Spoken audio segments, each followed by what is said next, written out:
Hello and welcome to another First Class Cricket Academy Vodcast. As usual, I'm joined once again by Darren and Raj. How are you both doing? All good, Ollie. Okay. Hello, Ollie. Okay, yourself? Yeah, not bad at all. Well, I tell you what is a bit better from today's podcast is we're not going to be talking about England, which, Darren, you might think is a relief, and to me that is also a relief. Well, it's entertaining for at least 1/3 of us, isn't it? Maybe, but we've also got a pretty important topic to talk about, and actually one that has come up in the media recently. Matt Pry has been very vocal about it, and that is about the advantages of having money and how that goes towards your son or daughter progressing in the county age groups, and also being at a private school and a state school. So, Raj, coming to you first, Matt Pry, as you know, was very vocal about this. What are your thoughts on this subject? I think Matt Pryor is 500% right. And in one word, it is just ridiculous. And this is the basic difference between cricket in England and cricket in the subcontinent, because in England, cricket is an elite game played by the elite. And in our part of the world, it's an elite game played by the masses. And that's why we do not have any issues about participation.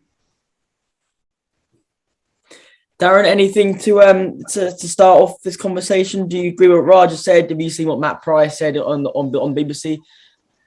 Yeah, I did. I mean, he says it costs roughly £1,000 a year to get his kid through the pathway, or 2 kids, I believe he's got, and absolutely right. The unfortunate thing is, what would you do as a parent if your boy's got talent and you can't really shatter their dreams? So, and that's what it seems you're going to do if you haven't got the money. All I would say is the counties will claim that they'll probably claim that their youth setups don't make money. This is what they'll claim. I don't know whether that's true or not.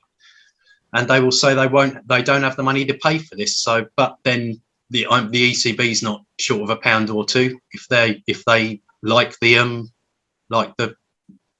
youth systems as much as they claim they do. Then surely they could filter the money through to help out the counties, because it's not. I assume. I'm not saying it costs £1,000 a year. I'm sure their counties are probably making a little bit on that, but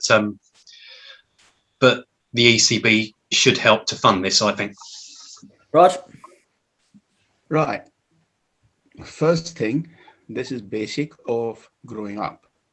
Okay. If you come from a slightly disadvantaged family, the first thing you learn as a kid is to differentiate between what is a necessity and what is a luxury. Okay. And you cut your cloth according to your pocket. So how come that the BCCI, when we were growing up in India in the early 80s, right, where BCCI didn't have much money, and still we didn't have to pay a pie, and in a developed economy like England, young players have to pay to represent their county. I mean, how can you pay for an honor? It's ridiculous. It is absolutely shocking. And that's because, as Darren said, if the counties don't have funds, then why do they go and spend money on nonsense of touching cones and 6 CDOs? What do the CDOs do? Tell me. In a country where 70% of school-going kids do not know who Alistair Cook or Joe Root is, right? How is a CDO going to turn that? He hasn't done it in the last 12 years, where participation has basically gone down, right? So why are you paying him 30K a year? And you're Raj, why has this happened then? What's caused this to overpower the system? Not tick boxing, number game. This is nonsense. No one is interested in actually producing a quality player. What they are interested is in promoting a hospitality industry where more kit is sold, more Sainsbury tea is sold, and some people get employment. That is what it is. No one is interested in producing a decent player. Now, I'll give you some numbers here, right? If you want to produce a county under 17 standard technical player, I'm not going into lifestyle tactics, mental, and all that. Technical player. Okay. Say today, okay, you are in the Sussex under 17 pathway. All right. So to get to that stage as a batsman, you need 8 shots. Front foot defense, back foot defense, front foot drive, back foot drive, pull, cut, sweep, come down the track. These are your main 8 shots. Okay. You will have to be able to play them. You're not going to play them in every game, but you will be able to play them with unconscious competence. If you can't do that, you have got no hope in hell of becoming a player. Right? Now, if you have to play them with unconscious competence, you will have to have a bit of muscle memory that when you see a ball, identify the length, you can do it without thinking, and that will take you 10,001 reps to do. Okay? If you are doing that with 10,001 reps on a conservative estimate, right, you need 80,008 balls to be hit the right way. On a conservative estimate, if you hit one good out of 3, that is 240,024 balls you will have to hit minimum to get to that standard. Okay. Now, how is someone, if someone comes for a 1-to-1 session, in an hour, they hit about close to 200 balls. So just see the cost of that.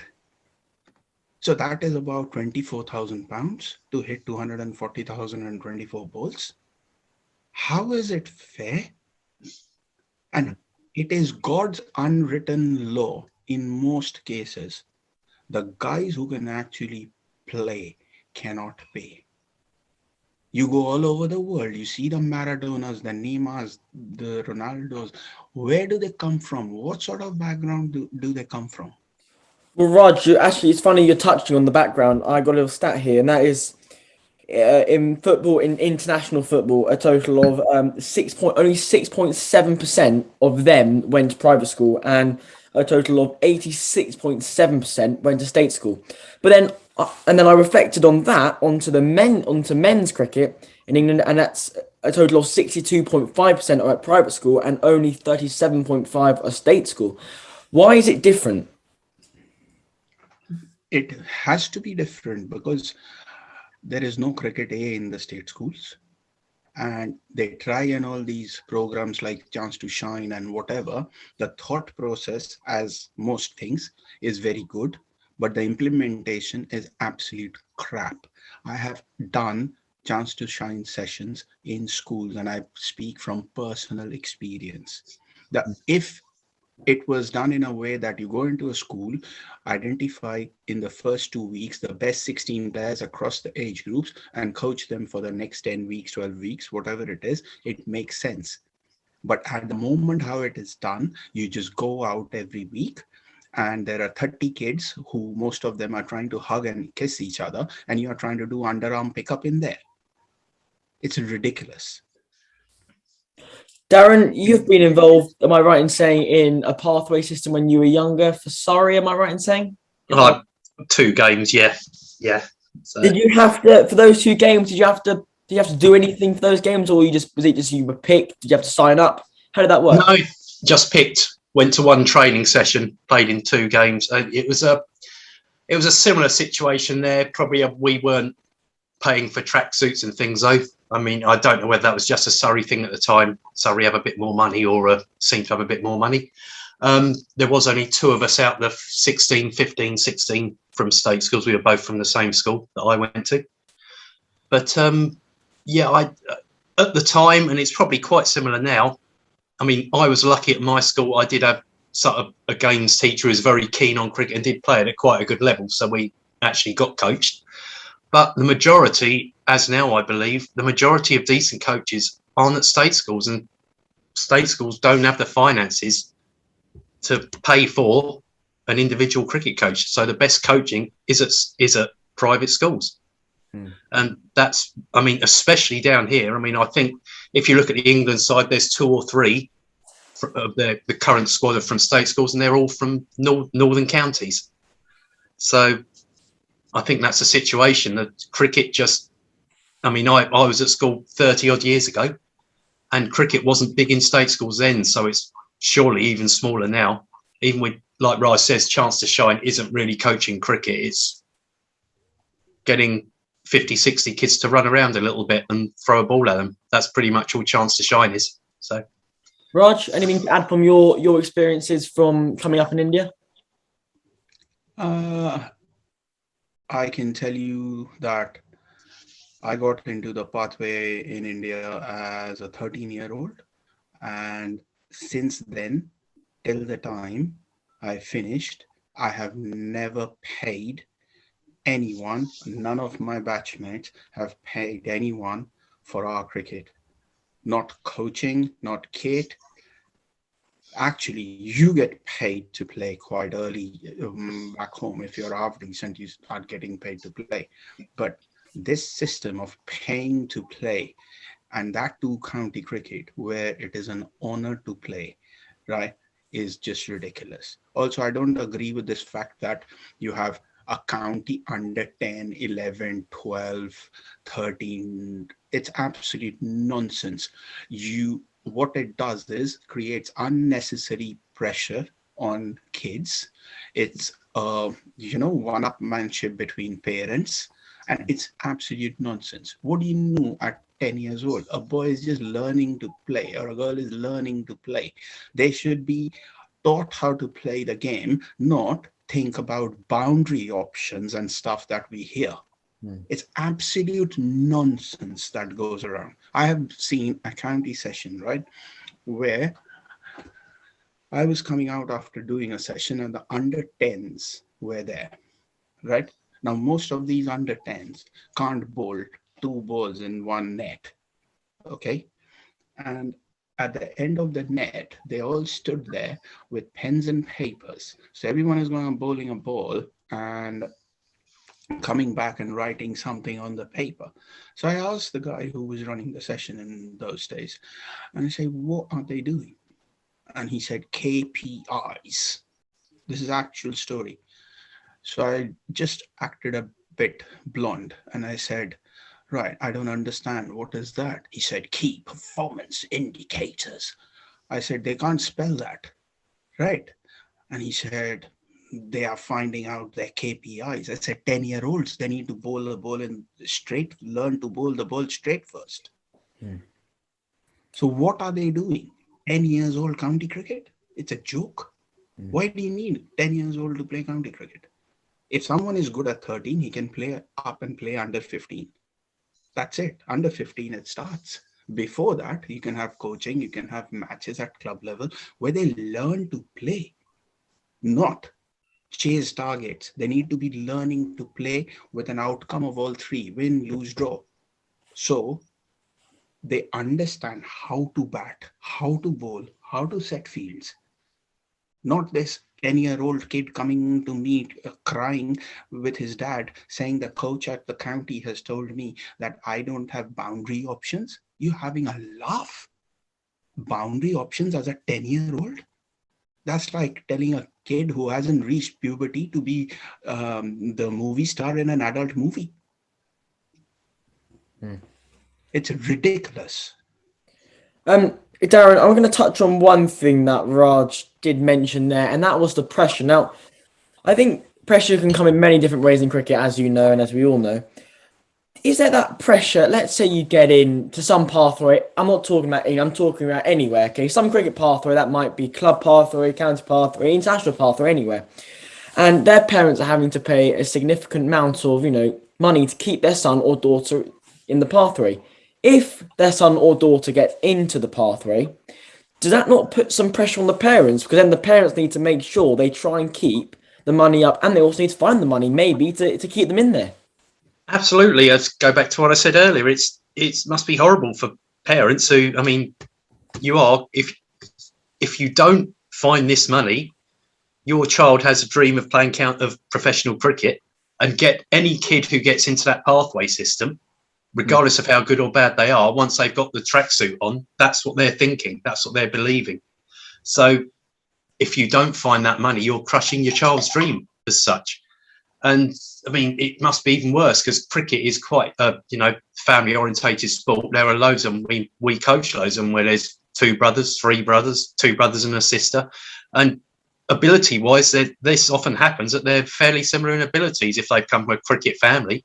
So if you've got 2 or 3 kids like Matt Pryor, who had 2 kids, who's got 2 kids in it, you haven't found £1,000 each. And this is just to get in the system. It's this, he reckons about 400 quid for the kit, and the rest is on travelling and paying and things like that. And the thing he didn't mention on top of that, you're paying 250 quid for a bat nowadays, and plus all this other stuff that goes on to that. And the kid's going to want a different bat every year because that's how they are nowadays. I mean, if you're as rubbish as me, you get one that lasts 5 years, so it's not a problem. But yeah, it must be incredibly tough being a parent who's got a child in this this system. And something else Matt Pryor said, I mean, it's probably tailored for parents. I mean, this is a bit of a conspiracy theory, maybe. Is it tailored towards parents who the counties know have money, so they know will spend this money? And not only that, right? There are some counties who have got their own indoor setup, obviously, right? Like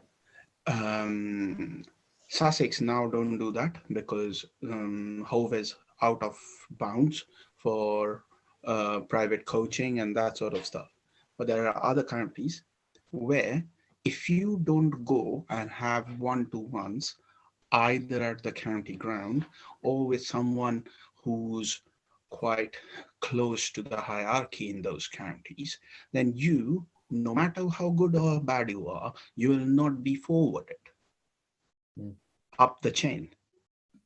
So that's again money. It's not your ability. And the bottom line of all this is for one reason. Because England is a country where, because of the weather and the surfaces that we play on, it's quite difficult for a young Joe Root or a young Ian Bell or a Michael Vaughan to be successful at 13, 14, 15. Okay, they will be successful, but the success will come a bit later when they're a bit bigger and stronger because of the technical nature of the game. Okay, but Jack the Lad is going to get success early doors. Okay. This doesn't happen in our part of the world because the ball comes on and the outfields are fast. So if you beat extra cover, that's going to be 4 or 2. In England, as a youngster, you play a cover drive, you know yourself, you're a young cricketer, the ball won't go anywhere, and that will be a dot in the book. So there, it's really important that the guys who are involved know about the game and about talent ID. But that doesn't happen because you've got the academy failure with a level 3 or level 4 certificate trying to tick some boxes on his employment history. Who's going to make that decision? And he also needs to put food on the table. So he is going to go and promote the guy who does one-to-one coaching with him. That's how it works. Darren, do you think that the word talent is being replaced with class now, upper class? Do you think, is it going that not golfing route, but is it going the route, of saying if you're posh, wealthy, is that now favouring you, growing up the ranks? Financially, yes, it would do. I mean, if a state school talented, to use your word, talented child is in the system, you would think any county isn't going to discriminate against them here. But that's not the point Matt Pryor's making. The point he's making it.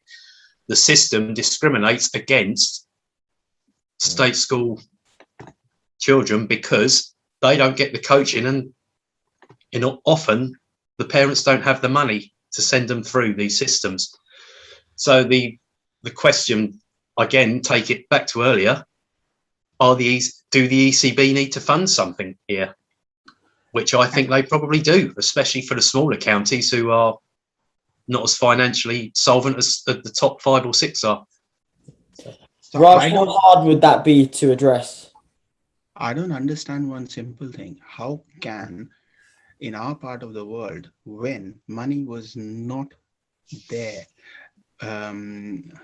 like it is now with BCCI, in those days also, they never spent a pie on nonsense participation. They didn't spend it. They spend it on performance. But nor did England till the last 10 years, did they? I mean, when Lord Maclaurin was running English cricket, it was on a documentary on Sky the other day. They said he didn't care what was going on at grassroots level because he knew if the national team was successful, then you would get participation. There was a spike. There was a spike in young rugby players in this country, 2003, because England won the World Cup. I'll give you a simple analogy, right, DJ? Tomorrow, if you go and join BMW as a car salesman, right, and the person who got the job before you had sold 200 cars a year, say, for example, in your first year, you sell 100, and in your second year, you sell 80. Do you think you will have a job in the third year? No, absolutely not. No. Right. So the basic job of this so-called cricket development officer is to increase participation by making people touch cones, right? Which he has drastically failed in the last 12 years to do. So why do they go and spend 30 grand on a cricket development officer rather than fund it for players who can actually play? So there are counties with 6 cricket development officers. Why do you need them? That's 180K. If you need a person to do admin, I understand. Have one for admin. Your 150K frees up. That can go for people who can actually play, not who can't pick up right hand and left leg together. What's the point in spending money on nonsense and burning money when you can actually use money the right way? But Raj, would you not argue that this is how cricket is going, and you got all these top players earning lots of money? Do you not think it's fair at the beginning that you do spend the money? No, not at all. Why should they spend money to get an honor? Do you think you will feel nice that if you have to pay for your first team cap? No, definitely. That's an honor, isn't it? Definitely, yeah. Yeah. So it's not about whether your dad can afford a cap or not. So playing for any representative thing you play is an honor. That should be free. Not everyone. Is it the pathway can't afford the player? Why can't they afford the player? That's what I'm saying. Why can't they afford? There is money to be spent in the right way. Spend it on people who can play. Spend it on performance, not on nonsense, touching cone nonsense. What's the point in that? How can India, which is a developing economy, and I'm not talking today, I'm talking 1980, I'm talking 1990. Why did we not spend 1p? And rightly so. Until today, we don't spend a pie on this nonsense called participation. And Darren is 100% right. If your national team does well, your participation will go up. 2005, England won the Ashes, participation went up. People will follow the national team. You have stars in the national team, people will follow that game. Raj, I'll give you quickly another interesting stat. So obviously the women's game is being built bigger and bigger now in cricket, in England especially. Private school in England, a total of 27.2% of women come out playing international cricket, but state school is 72.8% are coming out and playing international cricket. So why is it different? Why is it for men's you have 37.5% for state school, but for women's it's 72.8%? I've got no idea. I can't answer that. I've got no idea. But I know a bit about the women's system, and I think it's, to be honest, what I have seen of the women's system, it's even worse than the boys. Is it not coming from the fact we do see more women's sport on TV than we used to? So girls are playing cricket because they see it on telly. Girls are playing football because they see it on telly. Which, I mean, women's sport, women's football and cricket. Hope this doesn't get me in trouble, but 10 years ago just wasn't on telly. So there's no heroes to look up to. And then actually speaking about going on about more stats that I found out. England men's rugby, a total of 86.7% at private school, which is actually more than the cricket, and only a total of 13.3% at state school. So, there's quite a big jump in between those two sports, you think?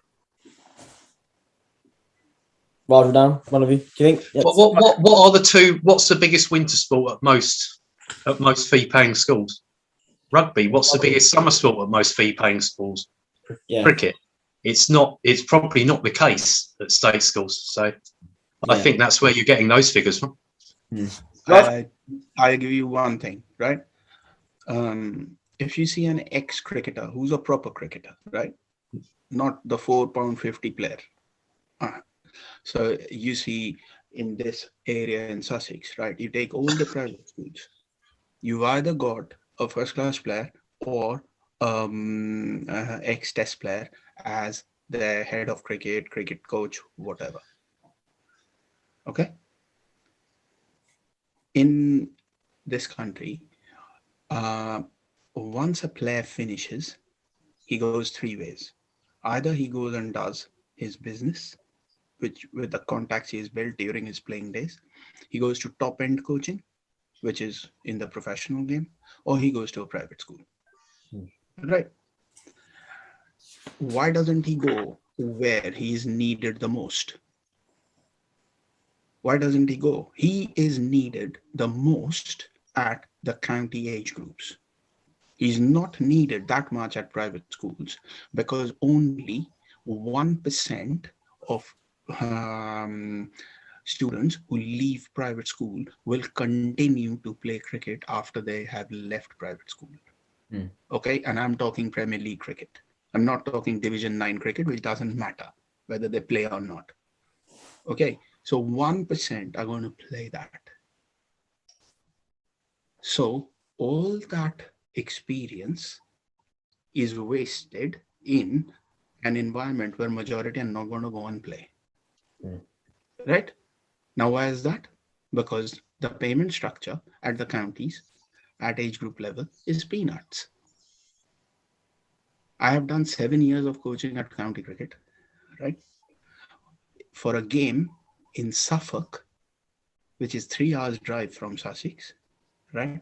I had to get up at 7 in the morning for 11 o'clock start and get home at 10 at night. And we were, I think, paid 70 quid for the day, which is lower than McDonald's wages. Now, if you pay that money, then obviously you're not going to get people who actually will be able to help. So it is how the money is spent, which is massive, right? If you take the entire Sussex private schools, there's a Langdale group in Sussex where you have got, say, 7 or 8 schools.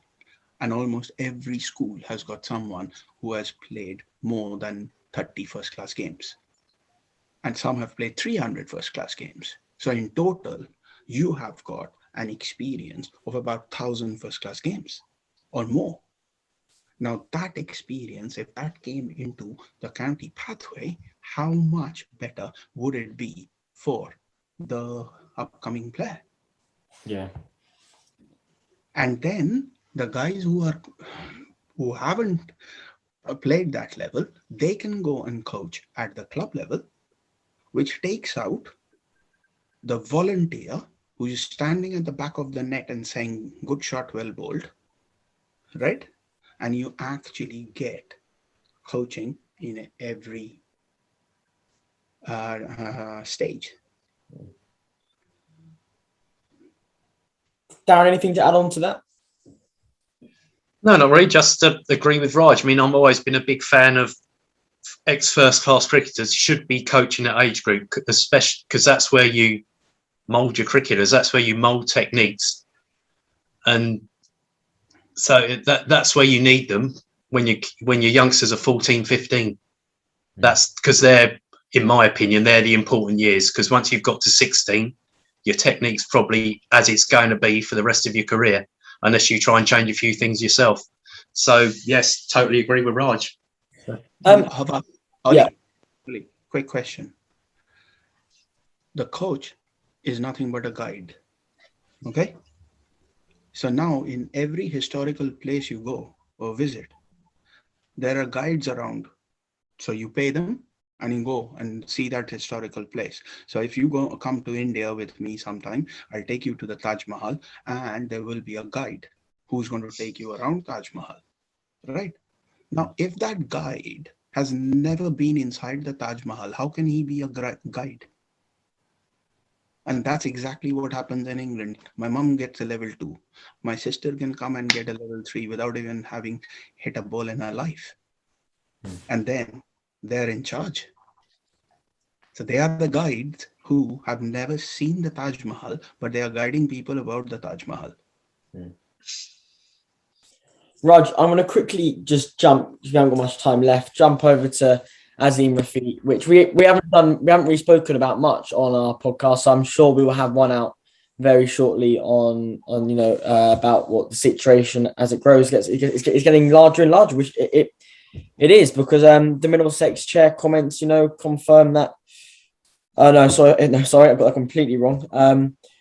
I think, if I'm right in saying, Azim says that Mike O'Farrell, the comments around the lack of diversity among young people in cricket confirms that the sport is got racism. I mean, that guy, what he said today, he is a complete idiot. You have seen at school for the last 6 years, you've been with boys of Asian background, and he said they don't want to commit time.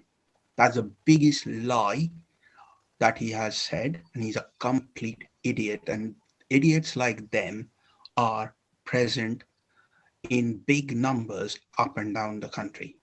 Do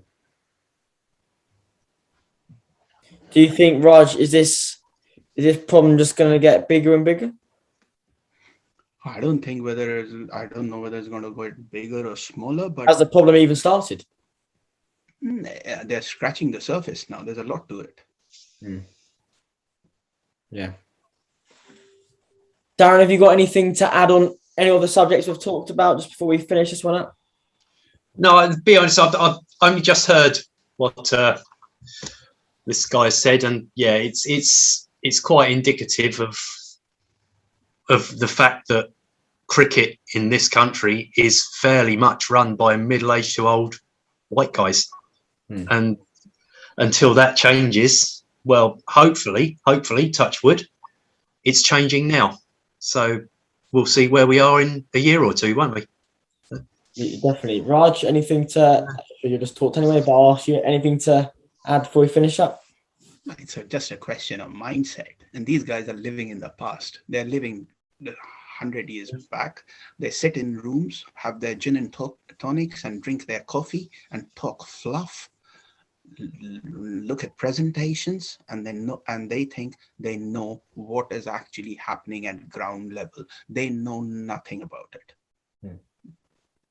And these are the guys in power.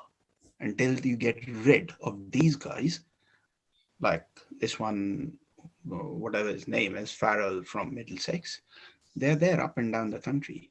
And they have to be made accountable. Until you make them accountable, nothing is going to change. Everything is going to be, again, hushed over and swept under the carpet. Yeah.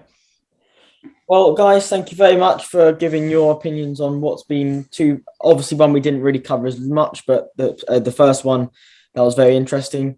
Just to let everyone know, if you haven't already, FCCA has got a new website, not a website, a new Raj, am I right? Raj, you want to explain a bit about that quickly before we finish up? We have got our online coaching going, where we are getting people to become members on our channel, which gives them access to 40 videos in a year, which about different cricketing topics: batting, bowling, fielding, wicket keeping.